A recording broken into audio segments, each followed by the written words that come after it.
Hi and welcome to the Auctions and Antique News. I'm Jason Harris and the news is brought to you by Scammells Auctions. And now to international news. And in breaking news, a painting attributed to old master Leonardo da Vinci entitled Salvador Mundi has just sold at Christie's for $592 million Australian, setting a new world record. The work, the last known to be held in private hands, was originally purchased by a small group of American dealers in 2005 for $10,000. It was then sold in a private deal brokered by Sotheby's to Swiss Freeport's Baron Yves Bouvert for $80 million, who quickly unloaded it to Russian billionaire Dmitry Rybolovlev for $120 million. And that was in 2013. Now, at a 270% increase in 4 years, it's certainly best investment in art so far. And now to the US. A new law that threatened to impact the wider art and antique sector is aimed at reducing forgeries in the sport and moving memorabilia sectors. It was written so broadly it included any autograph item valued over $5, which meant paintings, prints, books and sculptures. The bill was amended after a coalition of Californian auctioneers and the Antiquarian Book Association petitioned the government to make an amendment. Now, what does that mean for us? Well, we do take on a lot of international laws, so that law, had it been unamended, might have been taken up here in Australia. And now, a pair of finely carved jade oxen are expected to achieve in excess of €50,000 this week as the Chinese prepare for the Year of the Ox in 2021. Now, of course, here in Australia, we follow a more loose version of the Chinese zodiac calendar.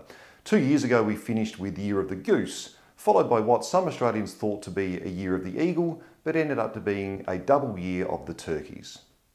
And now to local news. Buyers and art enthusiasts will have the chance to bid on a record number of Sydney Nolan's Ned Kelly paintings as Bottoms offer 22 works as part of an auction to be offered in Sydney on Sunday the 19th of November. The 22 Ned Kellys are part of a larger 118 strong collection offered on behalf of the late Lady Mary Nolan, who passed last year in the UK.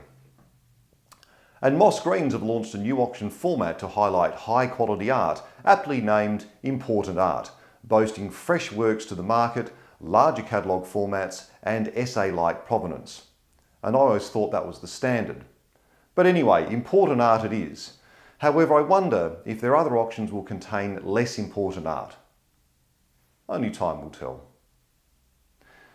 And continuing in the art news, FAB Auctions, or FAB, or Fine Art Bourse, depends on how you like to read it, headed by former Sotheby's chief Tim Goodman, held an auction last Tuesday night which included headline work by Emily Kangweri entitled Earth's Creation 1.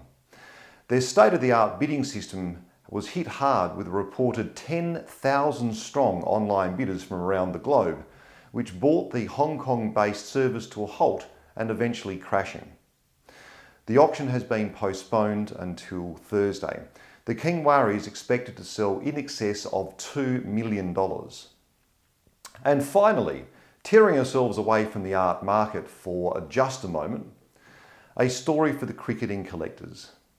Melbourne-based auctioneers Leonard Joels are offering the 1909 Ashes urn presented to Australian cricket captain Monty Noble after Australia beat England 2-1, with the final two tests being drawn as in 1909. The urn is up for auction in early December.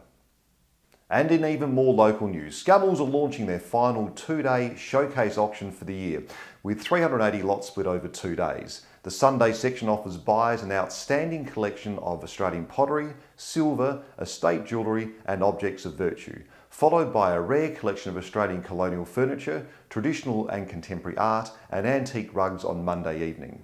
The auction starts on Sunday the 26th at 1 p.m. and Scammells are open for inspection for the next 2 weeks.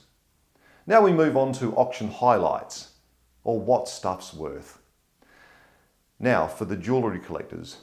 The largest ever diamond, and this is a flawless diamond, weighing in at 163 carats, was sold in Geneva last Tuesday for $44.5 million.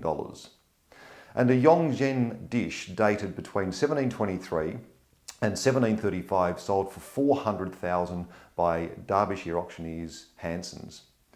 and a Song period Ru Guanyao brush washer sold for $43.5 million. Yes, it's 10th century, but we're talking a dish that's around about 13 centimetres across. And finally, a new record for Chinese jade has been set with a Qinlong ewer selling for $11 million. And so that's some huge money coming out of the auction trade. Now that's it for the auction and antique news for this week. I hope you join me next week. Until then, have a great weekend. And don't forget, make any comments you like in the bottom of the YouTube channel there. Any suggestions you like to hear from as I present the news. And also don't forget to subscribe to catch up with all our videos. My name's Jason Harris, and that's the news for this week. Thank you.